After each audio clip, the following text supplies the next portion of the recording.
the first job out of college, what I did is I sold large apartment complexes or tried to sell large apartment complexes in South Bay of Los Angeles. And what I realized there is that I didn't want to go into the office every single day in a suit and cold call people. It just didn't feel like me. Mhm. Even though I loved the work, I loved the business model, I loved the financials of multifamily, and that's what I focused on. It wasn't retail or commercial, any other commercial. It was only multifamily. I think that what I wanted to do with that job was take the financial skills and Mhm. also the networking skills and take that somewhere else. And so I worked there for 3 or 4 years, and then I went into a hedge fund and then private equity. And then ultimately I'm helping run a family business, but then also do my own real estate investing. I say on the side, but it's really 95% of the time. Don't tell my family. I will. Um, but what I've kind of learned the whole way is that I don't want to be the person who is going to lean on somebody else to control my future, financial future, my schedule, right? I mean, we talk a lot about what does what is hopefully money coming in buy you? For me, it's not the stuff.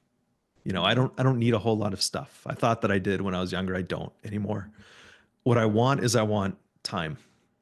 I want time with my kids. I want to take my kids on vacations, take my wife on dates, and not have to worry about, oh, she's getting a second glass of wine. I don't want to pay $15 for a second glass of wine. So, I grew up in a family that's very entrepreneurial. My grandfather was a big time entrepreneur. He has a great story. He started out as a janitor working for an engineering company and ended up as the CEO. So it's kind of like one of those cool stories. And then my dad, same way. He grew up in sort of I wouldn't say, I would say he grew up in a family that was very dedicated to their community. So they were never really rich. They lived in a nice house, but they never really had the kind of wealth that my dad really wanted. And Mhm. so he went to school and he started his own companies. And I mean, shoot, he did everything from selling caviar at one point, which is the strangest thing because his primary business was in training. And that's the business we still have, which is an HR training company. And then he would just add these very weird ancillary, not even ancillary, but yes, ancillary, but then also he would add a caviar business to it. It's like, what the heck are we doing here? But I think what I learned from him is that he was in full control of what he wanted to do. And the same is true for my real estate business and probably stuff that you're doing as well, right? It's how can I control what tomorrow looks like for me next week, a year from now? Right. And so that's kind of the brief history of how I got into real estate. So for me, when I got started, the singular goal was my mom had passed away maybe, 6 or 8 months prior to learning about real estate investing at all. And there's a home in Montana that she and my dad had built, and it was their dream just to have. It's outside of West Yellowstone, right on a lake, mountain. It's just beautiful. And when she passed away, my brothers didn't want to keep it. And so we're still in the process of this, actually. It's kind of interesting. But my singular focus was, how do I keep this house in my family and pass it on to my nieces and nephews? Hmm. So for me, I was working, I had my coaching business and then working as a flight attendant. And I didn't see a way that I could have two mortgages at the time without working myself into the ground. And that was a non-negotiable.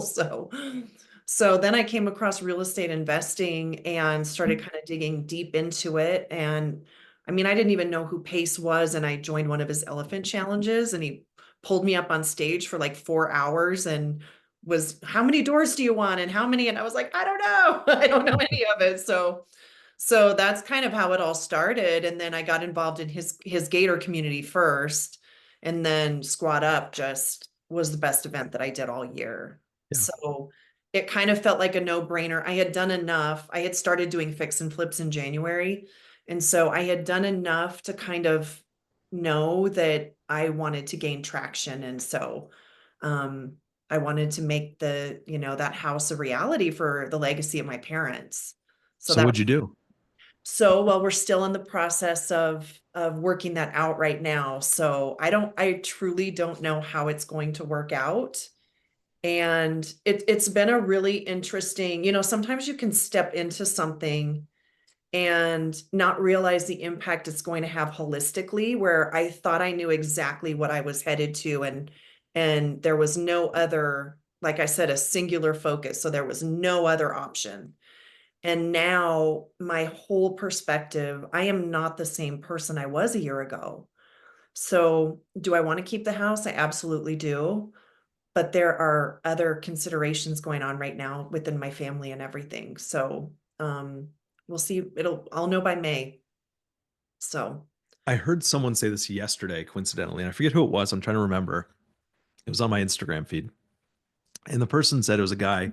He said something like, the guy he fell asleep as last night needs to be different than the guy he woke up as this morning. I love And it's that. the whole idea of just growing, right? And so the idea that you're not the same woman that you were January 1st of 2024 today, you're going to be even different January 1st of 2025, and then 26 and 27. The goals might be similar, right? But they're also going to be bigger goals and That's exactly it. It's a broader. game. Yeah, You exactly. know, Because you accumulate so many skills along the way that now you know how to implement the things that you want to implement, but just at a grander scale. right, And so that's the beauty of, for you, for Owners Club, for our sub two Gator communities, it's the same thing. It's how we align ourselves with the people that we want to align ourselves with. Um, I think Pace actually said this too, which I thought was kind of interesting. He said something like, what you want to do is align yourself with people who are one or two steps ahead of you. Actually, this was Hormozy, Alex Hormozy, who said this. I love He, go, him. he goes, it's one thing for you as a newbie to walk into Alex Hormozy's office and say, I want to work for you. Alex Hormozy is 1,000 steps ahead of where you are, right? And it's a different thing altogether to say, okay, I want to do this thing specifically, real estate investing. Right. Who is a little bit further ahead of me who I can learn from and not have to learn all the skills from 1 to 1,000, where I'd have to be with Alex Hormozy, but rather from 1 to 2 or 3 that's going to help me get to 4. And then at Mhm. that point, it's about creating those additional relationships to take you to 5 and 6 and 7. So I always think that way of who can I align myself with, connect with, who's doing what it is that I want to do, who is doing it a whole lot better than I am. Because, those sorts of things have been done, they've been done well and proven. Now, who can I learn from to do it the same way and also probably better the situation or better the process itself? That's my Right. goal, at least. I think that's great. And without getting overwhelmed, without, having that, when it's to that point where it's too much because you're working with Hormozy, right? And then you don't have the frame of reference that he has to shoulder all of that information, right? Right. So that's why we have to keep growing and changing. I mean, it's such rich territory, the REI world, and especially Pace's community, because there is every end of the spectrum, right? Everything's covered. Every partner that we would ever need is probably in that community, right? Yep. So there's constant learning and constant growing. And that really, for me with the purpose coaching, bringing that into what I do with real estate investing, that really is my Mount Everest in this year. Like, working on that and trying to figure out how to bring it all together with my messaging and all of that. But it really is, it's the idea of who we become through the path of entrepreneurship. And that's exactly what you're saying. We're not going to wake up the same person. Every day is going to be new.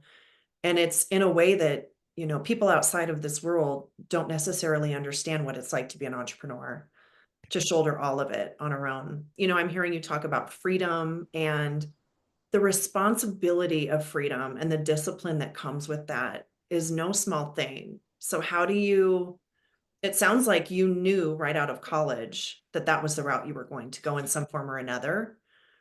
But how do you shoulder the responsibility of the process of creating that freedom? That has been, I feel like for me, in this past year, where this is my sole income now, and continuing the machine of that I have gone through so many different iterations of stress and anxiety, and learning how to manage that has been probably the biggest success I've had of the year. Because it really is, especially having a wife and kids. And do you live in California? I live in Texas. Oh, okay. Oh, that's right, because you're in San Antonio. That's right. I'm in Austin. Austin, okay. But shouldering all of that is no small thing. In the process of creating that freedom, right? It's kind of that double-edged sword, I think, that how do you navigate that? Or are you at a place now where you're very comfortable with that? What did that process look like, kind of getting to that place of comfort if you're there? Yeah, so I think that there are a couple different elements there, right? I think the first element, which is going to make the second one impossible if not done correctly, is really building your support team around you, right? And for me, it's my kids, it's my wife. They all know what my mission is and they support it entirely, right? My kids are going to come bang on my door here. It's let's see, in 30 minutes they're going to come bang on my door coming home from school. But they know that if this door is locked, I'm doing something like this, right? And so they kind of wait. Um, but they also want to get involved in the business too, which is really cool. So that makes it easy. My wife is my biggest supporter when it comes to this, and she is there to make sure that anything that I need, whether it's emotional support or a hug or lunch, things that she's very intuitive. She can think about the things that I need. And without her, there's no way that I could ever do it. I mean, imagine doing it with someone who doesn't like what you do. Exactly. Or who is threatened by what you do. Exactly. Yeah. For a lot of reasons, right? It's going to take up your time. You're going to hang out with people who aren't them. You're going to do You're learning traveling. running at a rate that is unheard of. You're growing away from me or whatever that fear is, and I think that Really secure person. you need to have someone who is so in their own skin to help Mhm. support the person who is ultimately going to be that driver of whatever that business is. Um, so I think that's super, super important. But I also think that, and I think you kind of mentioned this, so it's getting over, so the stress, right? I think you have to get used to the idea that having stress, anxiety is just kind of your new status quo. It's like your new baseline. And, like Pace says, he says that if you haven't been sued, if you're not being yelled at by people, then really you don't have a business, right? And I I'm not trying to get sued by any means. And I'm sure that we'll get into that here pretty soon when we start talking about the primary topic of conversation. Yeah. But I think that you have to continue to push yourself out of your comfort zone. And I think that's always the hardest part for new entrepreneurs is how do I push myself past this point of discomfort? Because about 1% of the people, I'm making up a number, but I think it's really low as a percentage. 1% of these people who get to that point are actually going to continue to push through, whereas 99% are going to retreat, right? This doesn't feel good. It feels icky. Why would I do something like this if it makes me feel this way? Now, we all have our various reasons for why we do that, right? The idea that am I doing it wrong because it doesn't feel great all the time, the rub of the challenge of that we think that something needs to feel easy, and that are we doing it wrong if we have stress. So it's really the fact that Pace said that's really telling. Do you remember at Squat Up when Cody Sanchez, did you listen to her speak? Yes, I loved her.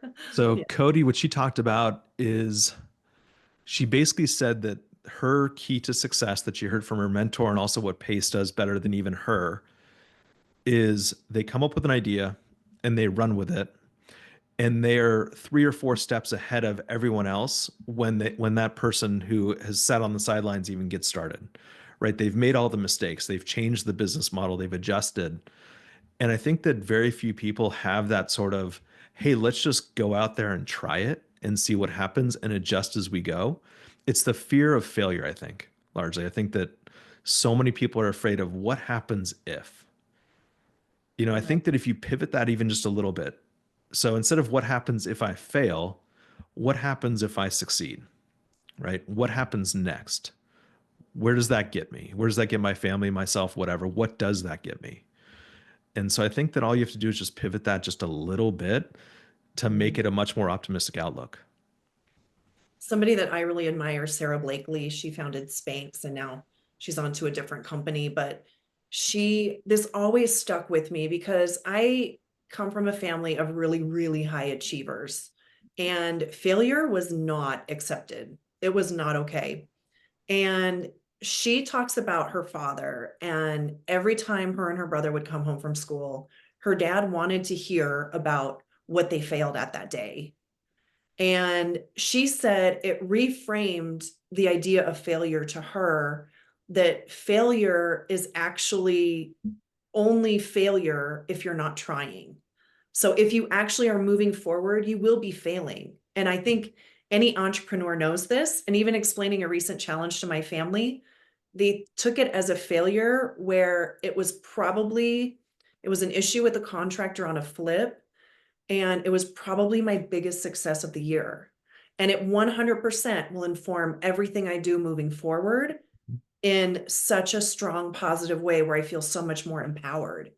So I think that idea of failure as an entrepreneur, you do have to embrace that. And there will be those highs and lows. And that's why that support is so important, right? Whether it's our community, our family, our, partner, significant other, kids, that part of it is so important when we're traversing these ideas that are really can be really difficult, and maybe from society's perspective are framed in a really negative way, where that is exactly the growth that we need to move to that next level. So how did that impact you then? I'm kind of curious, and I don't want to necessarily switch over to the interview here, but this is really much more of a conversation, I hope. It is. Um, for Sarah Blakely, coming home and being asked about her failures, her Yeah. family's failures for the day, I love how that's framed. If it's framed correctly, right? If it's said as if, hey, our job is to fail so that we learn, And right? it demystifies the idea of that, right? Totally. Yeah. Totally. But I think that a lot of families, and mine included to some degree, that failure is sometimes looked at as negative, right? Especially for highly achieving people. So for you, how did that change you as you were growing up? Did that motivate you? Because I think that you can go one of two ways with it, right? You can either be motivated by it, like Martha was, or you can be Teaser. exactly, or you can go the exact opposite way. So did you? It sounds to me like that influenced you in the a positive direction. Yeah, I think that, I'm a successful adult that I have my net worth is good, all these things are good, but I am literally the black sheep of my family. And I use that in a way, maybe I'm more of a gray sheep, because I'm not really uh what you would think of traditionally, but within my family structure, when I say that, I just mean I just have a very different thought process. So there were a lot of things that I kind of looked at within my family where I thought, I don't know that that fits me. And I'm grateful for Mhm. that. I think that that is, that's kind of that God part of me going, I don't know. I really am an outside of the box thinker. And I'm a person that I think we need to be constantly evaluating the things that we're learning and hearing and try them on and see what the truth of it really is for us, for our best good, right? Mhm. And so for me, I would say it did keep me small for a very, very long time. And it wasn't until I started my coaching business where that kind of started to unfold for me, where I started to see failure as a little bit different. And really, it was less failure and more risk taking and more putting myself out there and feeling, strong in the gifts that I have and confident of that, rather than afraid of what someone's going to think about a gifting or a success or anything like that. Because I think it is both of those. It is, the fear of succeeding and the fear of failure are two sides of the same coin, I believe. And Mhm. so, for me, it was getting embodied enough as an adult to say, but this is what I think of it. And, if I I was in a job forever that did not fulfill me. It did not light me up. It was not gratifying. I like to go really deep with people, and I was in a job where everything was so transient and people were in and out. So you didn't really get to connect deeply and know people really well. But it was very comfortable. All my needs were provided for. Everything was taken care of. Somebody paid, I showed up at work, somebody paid me. There was a service provided, it was an exchange. I didn't have the same stress or fears or risks that I've had in the last, especially the last year. It's just been a game changer. So, That's the problem with being employed by somebody, right? Their whole motivation is to pay you just enough so that mhm, you're comfortable, yeah. right? So you're going to get benefits, you're going to get a decent salary, you're going to have some sort of social aspect to the job that provides you, it feeds you a little bit. All of Mhm. those things, that it's the comfort, right? The comfort is the killer. That's great. I'm going to write Yeah, that one the down. enoughness. The comfort is the killer, and the enoughness. Hmm. It's enough, Yeah, you know. it's all that I need, you know. Mhm, But I think that when people say that to themselves, like when I say that to myself, or when I'm hearing you say that to you, I'm thinking to myself, that's settling, you mhm, know. I don't want just enough, right? What I right. want to do, and I don't know if you were there. I think it was the night before we listened to Pace do a live interview. He was being interviewed, and the question posed to Pace was, "When is it enough?" And Pace said something to the effect of, I'm going to botch it, but I'll paraphrase it as best as I can. It was, I want to look at my life when I'm on my deathbed as one that I squeezed every ounce of juice out of. And I want to know that I had an impact on every single person that I connected with. Um, and of course, he said it a lot better than I just said that. And he also elaborated. But the whole idea is for him, enough is enough is always a little bit out of reach, if that makes sense. Mhm. And so what's the motivation? If I'm being paid enough to afford my mortgage and put food on the table and take a vacation once a year and put some money away in a 401k, that might be enough for some people, but what am I really chasing? Right. Other than maybe a mission driven something, maybe the business makes sense for me to continue to push into, but I want more than that. I want to make sure that I'm changing enough of what I do so that my kids see something different than maybe what I saw. And I think that you were kind of commenting on that too a little bit. I think we should always look at our parents, the previous generation, as something that was so impactful in so many ways to us. But how can we adjust it in a way that hopefully is better for the next generation? And, my kids are 11 and 7, and we've dealt with a lot of stuff with my kids. Um, learning disabilities, that sort of thing, in addition to other things too. But my son, for example, the 11-year-old, would never function well in the family that I grew up in or the family that my wife grew up in. Those were really, hey, hike up your boots, go to work, go kick butt, come back, don't complain. You don't feel emotion, that sort of thing. Now, my son, who is my wife's son for sure, is a highly emotional kid. Not bad by any means, but he feels differently than I feel, and he feels differently than most. So, what can we do to really adjust that for him so that his life is maybe easy? I hate to use the word easier, but you know where I'm going with it. I think it's I how do get we it. Percent how, I get it. how do we help him? And so that's kind of what I'm using my parents' generation for, is how can we change it just a little bit? And then also, as we're kind of pivoting into entrepreneurship as well, how do I see what's been done before us and change it just slightly to make it a little bit better and easier? Right. And I think too, the purpose coaching that I do, it's really interesting to see the unique gifting in everybody. And, I think of this with any autistic child or any highly emotional child, or there is a gift in there. And if you help to cultivate the gift that comes from that high sensing, Mhm. then you will make your child's life easier, not in a way of the things that we're talking about along the lines of comfort and enough and things like that, but to reflect the beauty of whatever that is in him that allows him to feel those things.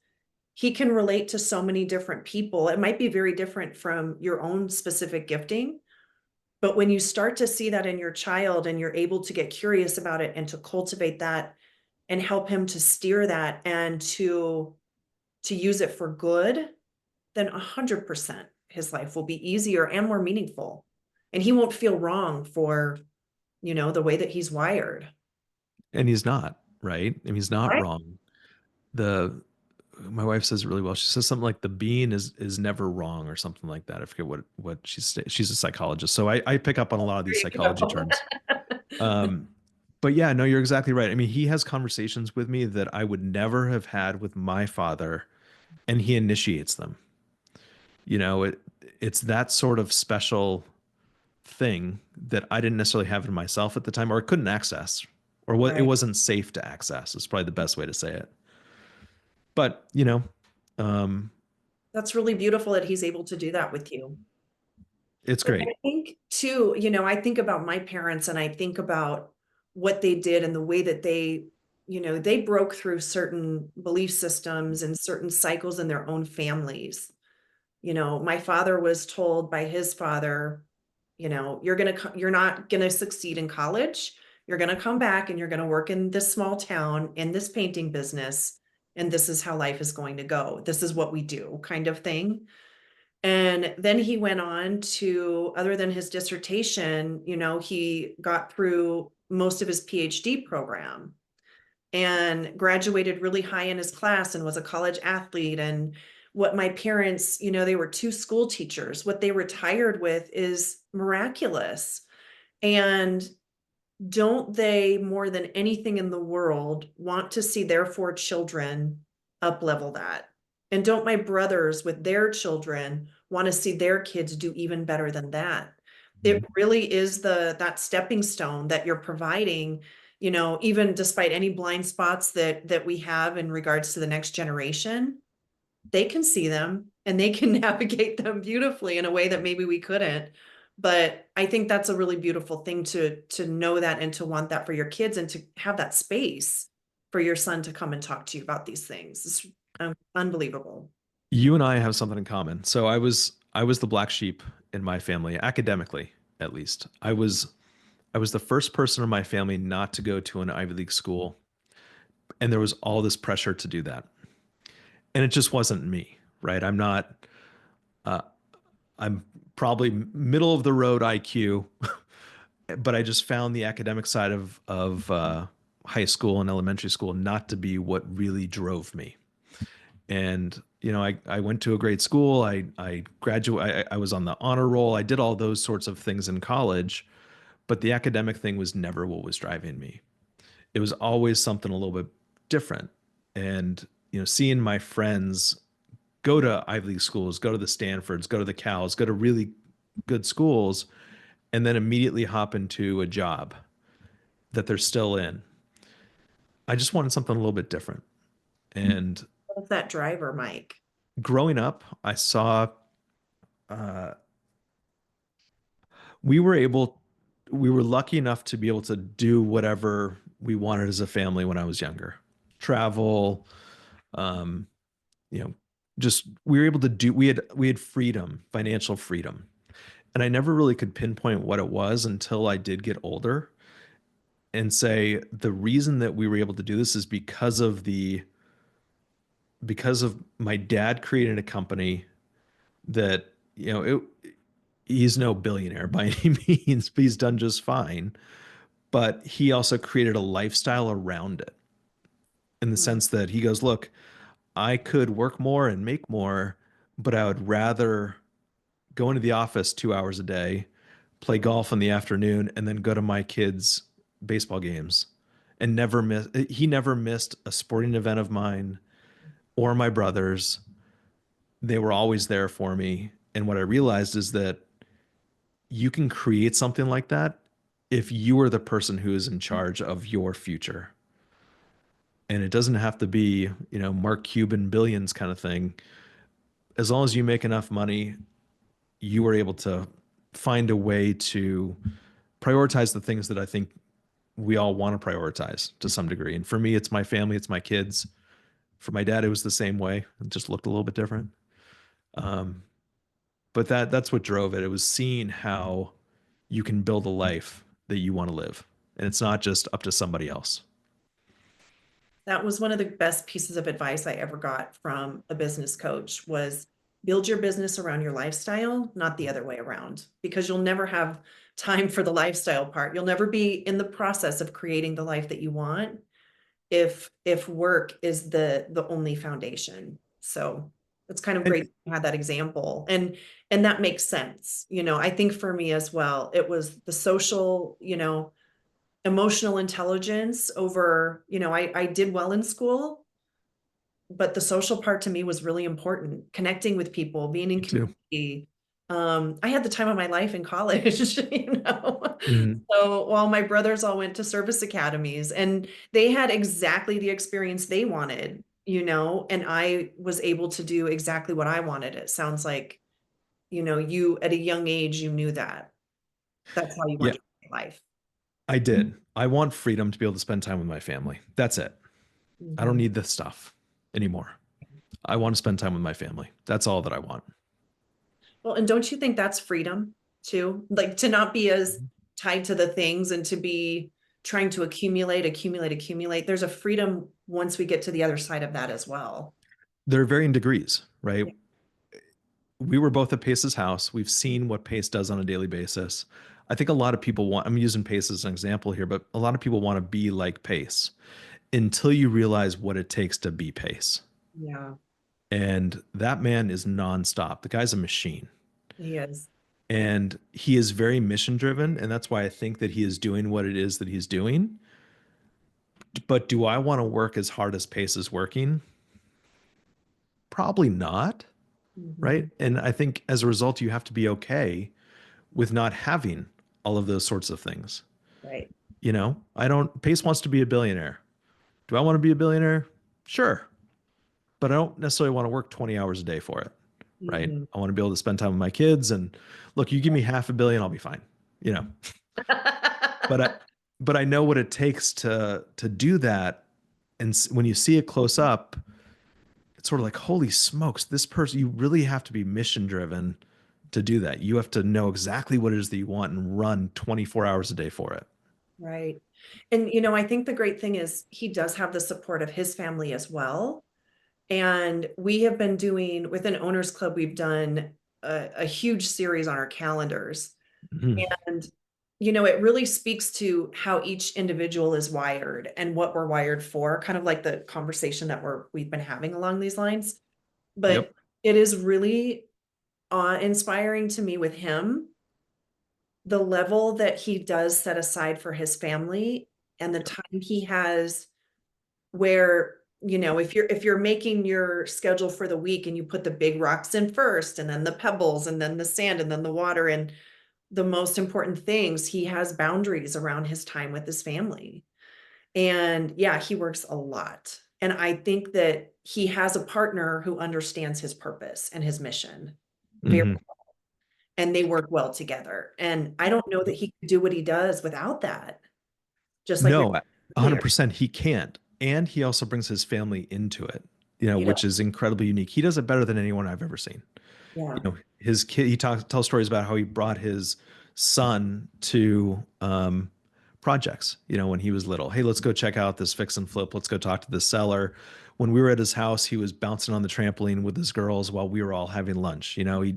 He's Mhm. built his life around his business in a really beautiful way. Yeah. Um, there's no way in hell my kids would ever do that. No way. They're not the same. And I think that you have to build that around you, and then your kids, I think, are either going to adjust or not adjust. But he's done such an amazing job. I'm envious of what he has done with that. I think it's beautiful. Yeah. Well, and I think it's that knowing, right? You know your son. You know that maybe your son wouldn't want any of that. And I think it really comes down to knowing yourself really deeply and really well, knowing the people around you, and knowing what your boundaries are and your limits are, and protecting that, Yeah, creating that, the lifestyle before the business. I agree 100%. So part of the reason that we are even on this call, so I definitely want to get to that, is Mike and I were in a class, a capital raising class at Pace Morby's house. And it was the first time I had ever met him, and just seems like such a super cool, chill guy, not worried about a whole lot. And then we started talking about, he brought up this Martha documentary that's on Netflix. And I hadn't seen it. I had seen it promoted, but I hadn't watched it yet. And so I said, well, is it good? And he said, and I have all these preconceived notions of what it is. I remember the image that was sold to me by the media, what I believed her to be. And, What were those, Kristen? I'm curious what those were before you go further. it was pretentious. It was self-involved, not compassionate or caring, Cold. cold, very cold. Yeah. And a criminal. So Yeah. those were the impressions that I had about her. And, you know, creating something beautiful was really just the minutia, and all the rest of the story about her was that, her character. And so I said to Mike, I said, well, is it good? And he said, I'll be walking around the house just pouting, or I don't remember what the word was that you used, but, and he said, and my wife would say, what is wrong with you? And he would say, Martha. It was So, traumatizing to some degree. Yeah. and that was, and I want to hear your Martha trauma, but that was so intriguing to me. And when I came home, I watched it. And then I was so curious, what did Mike think about that? Where is the trauma? Tell me, for your perspective of the entirety of that. Okay, so uh I'm sure that I'm going to give away what the story is here with It's some okay. things, but go watch it. It's still worth watching. Um, it starts out talking about Martha's upbringing, and her father is very much a hardened man, right? He's hard on his kids, and he expects so much of them, and that initially kind of it cut deep with me because I do know what it's like to have expectation, right? And then not meet that necessarily, and the feeling that you get from your parents. And I'm not saying that I got that from my parents by any means, but to Not some like that. degree, Yeah. yeah, I think we all kind of, it's sort of like when your parents go, "I'm not mad at you, I am disappointed." Right? It's like, "Oh man, that hurts so much more." Wow, that brings back memories. Yeah, I mean, it hurt, right? Even just hearing it again. Yeah. And Martha turned out to be her dad's favorite child because she was the one who would appease him in every way, right? She was the worker. Uh, she was the person who was driven and would basically do anything to please her parents that way. And then it goes into her marriage, and it was sort of like not an arranged marriage by any means, but she was set up with this guy who her father didn't want her to be married to because he was Jewish. And then Martha ends up making out with some dude in like a cathedral on their honeymoon. At that point, my brain just shut off. I was like, I'm out. You know, I and I think at that point I had to take a step back. And I think that's when my wife noticed because I walked out of our little TV room, and I was like, I just need a break. And I think I said this. I'm such a terrible communicator this way, but I said, I need to take a break from this. And she kind of looked back and she's like, what is he doing? She's driving me crazy, Martha. Okay. At the But beginning of the show. Yeah. the beginning of the show, right? But what I watched it a second time, and the reason that I watched it a second time was because I didn't want that first 20 minutes or so to kind of influence the rest of the show for me, the documentary. And what I took from her was that everything you said before, what your expectations were of Martha, were 100% true. Like they're all true. She is cold. She is demanding. She is this. She's that. She is a worker, and she's hard on people. She's all those things. But at the same time, you have to, if you look at it from a sort of an entrepreneurial aspect, there's so much there that you can take away that's good. Now, maybe you do it a little bit differently, right? But the good things I took away from Martha were her branding, unbelievable. Unbelievable. I mean, she is this, when she started, she was a young, probably late 20s, early 30s, attractive former model. She's putting together the home, right? And at the time, that's kind of what was going around in society. It was, hey, the man goes to work, the woman keeps this home, and he wants to come home to a beautiful arrangement of flowers, for example. And that's what her brand was. But at the same time, everything that she was putting out there was unattainable for 99% of people. You know, could you come home to a full turkey dinner on a Tuesday, with all the fixins? Probably not. That's really hard to do. Um, but at the same time, what she did the whole way was brand and diversify. She went from this is the this is the magazine I'm putting out there. Then she went into TV and she did all of the things. She was the queen of all media. Um, And the original influencer, someone said, and that really, 100%. I can see that. 100%. And I'm curious what you think from your perspective, because it's easy for me as a man to look at her and go, man, she is just cold. And. So I'm curious what your perspective was as a woman. It's hard for me to put myself in your shoes, obviously. Yeah. And I wish you wouldn't. I hope I'm not. Let's just be so it was really interesting because I watched that first bit and I thought, oh wow, she is a narcissist. And it was really, really confirming all of the stuff. And then as I'm watching it and I'm seeing more of her unfold, and I think that anybody who's doing social media, podcasts, people are going to fixate on certain aspects of who they think you are, not who you are, but who they think you are. And that will be who you are branded as. And I think that the common thread with Martha and her father was a love of beauty, aesthetic beauty, creating something beautiful. I think that knowing that at the core of her was wanting to create something beautiful and wanting to be beautiful, and that idea of what that was. I think that she was all those things. She's very direct. And I do think that, and I'm not kind of along these lines or anything like that. I think there's room for the masculine and the feminine. And I think there's a beauty when both show up in those ways. But I do think that she was doing things that a woman will be shot down for. Whereas if it came out of a man's mouth, that would not be a thing. Like, I'm a very passionate person. So sometimes I'll be talking about something really excitedly and I'll go, oh, they think I'm mad about this. And it's like, no, I'm just passionate about it.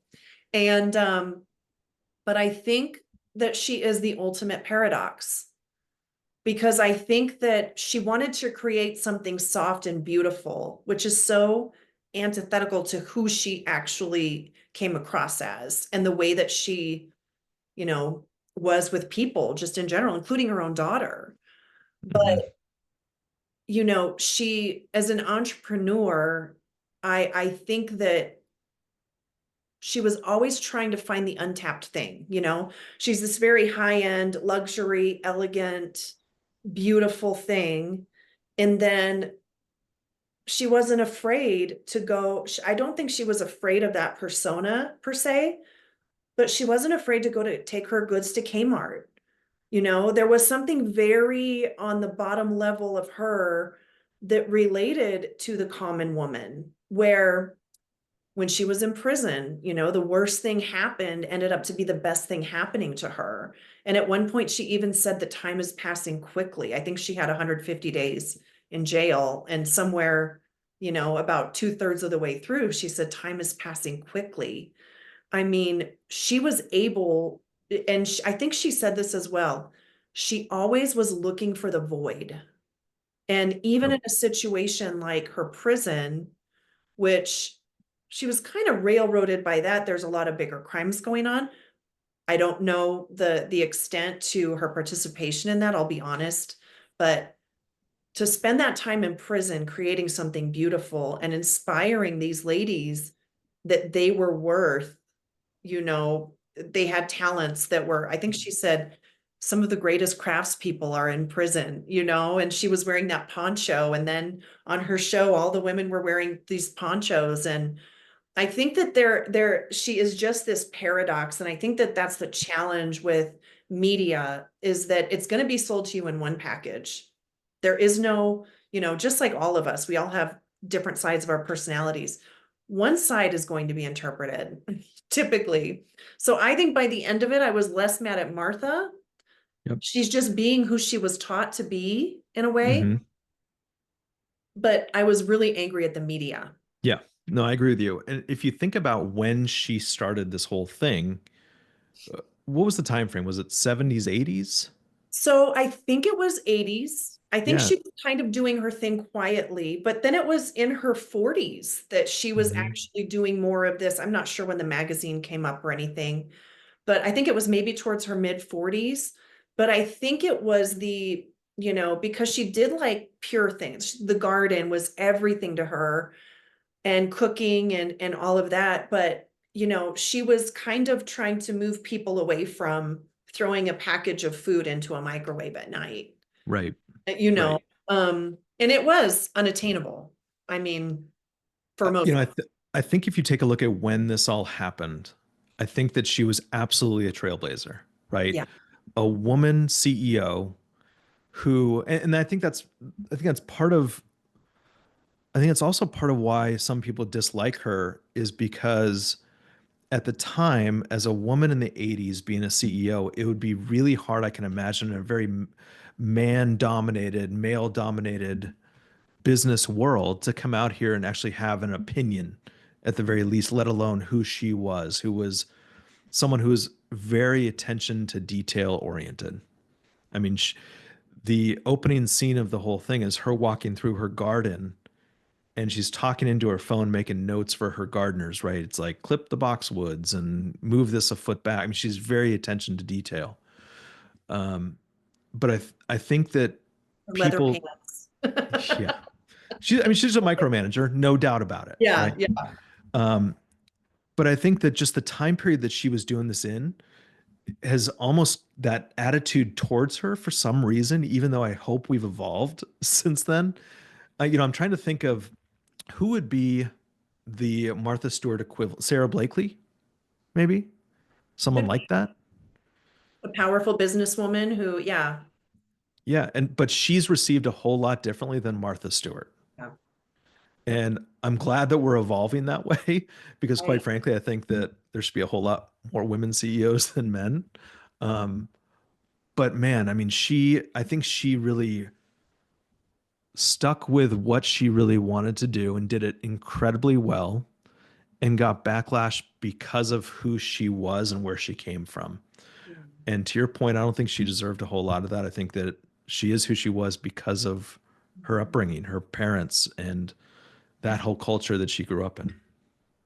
Well, and you look at the difference between the upbringing of Sarah Blakely and Martha Stewart, right? She was definitely a product of her upbringing. I don't know that she knew how to be different, really, that she knew how to, No. that it wasn't okay to be soft. I was really shocked that the letters that she wrote her husband throughout the time of them getting divorced were given to the producers of the movie, of the documentary. It felt like a violation. Yeah, Yeah. and also very vulnerable because they were trying to say she was being crazy. And but I think the evolution of her through, thinking about the hardest things in our life that happened and how they change us. And now, her going to that roast, and her, kind of taking a different control of her business and her image. Um, it just speaks to the ability to change regardless of where we come from. You But I can think, see her evolving, right? yeah, You can, I yeah. mean, shoot, she's doing stuff with Snoop Dogg now.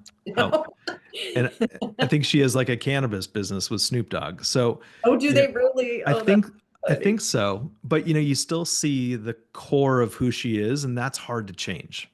Right. So I think you have to give people grace when it comes to these things and try to understand people and where they're coming from to really understand who they are and why they're doing what it is that they're doing. Right. I think that's hard for her, um, which makes Yeah. perfect sense to me, quite honestly. Yeah. And how she didn't crumble under the pressure of all that. That's the thing for me, that she continued being who she was, and she didn't kind of cater, maybe out of ignorance even. But it's kind of interesting to me because we're being taught to be out on social media and be doing podcasts and to be doing these things and putting ourselves out there, and who knows what the interpretation will ever be, you know um I think that that's a really interesting, the takeaway for me. I had watched in the same week the John Benet Ramsey Yep. documentary. You need to go watch that one. I did. Yeah. And I thought, oh my gosh, I was thinking exactly all the things that were sold to me. I believed it. So I think it really is your point to giving people grace, and knowing that we don't actually know them, even if they're in the spotlight, even if they're the Even more whole so. person there. You know, it, we are all subject to other people speaking about us somehow, right? Right. Without people knowing who we are. And I wrote down a couple words here. I wrote down when I was watching authenticity. That's who Mhm. she was, and that's perfectly okay. I wrote down resilience and reinvention. Yeah. And, she went to prison, she came back, she changed, she reinvented herself as an adjustment. I think she's, just like all of us, hopefully, I think we're all learning and evolving and hopefully all getting better. And she's no different. She just came from a very different place, as we all Right. have. We're all different that way. Making the most of it. Mhm. Yeah. Always. Well, I really appreciate your time today, Mike. I just think the world of you, and I consider you my friend now. So I'm so grateful that I met you at the class. And Me too. yeah, I really appreciate you taking the time out today. And just thank you so much for joining me. Well, Kristen, I love your mission. I do. I You. freaking love it. And I think that you are a fantastic person to speak with. I considered you a friend before even today because I just love sitting next to you at the capital raising session. But I think that, you're fantastic. Thank you so much for having me on. I appreciate it. Thank you, Mike.